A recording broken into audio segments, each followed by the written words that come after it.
احكي لنا بالحب، حبيبتك اللي عايفتك واللي الليل ما تنام على مودها وتنزل لها قصائد واغاني.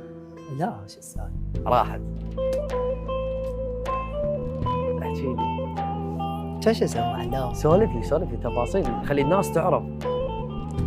علاوي يعني صدق يعني غير؟ اول مره اشوف روحي مكسور. كسرتك؟ اي والله اي.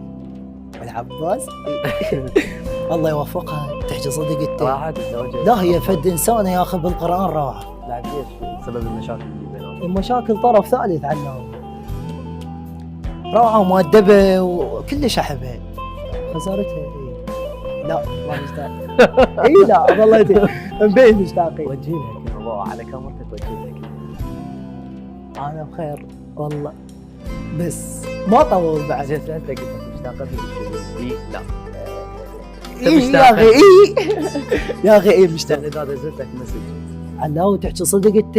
تتواصل وياي؟ عزة نفس ما اجاوب لو الدنيا تنقلب. لا شلون مشتاق؟ شنو على المزاج هي تروح سنه ترجع لنا وبتقول لي الو شنو علاوي وين قاعدين احنا؟ خلينا نسمع ايش كاتبه. كتبت لها بس حسافه تطيح دمع الشخص ما يسوى الا تقلب عشرته وكلها مو حلوه.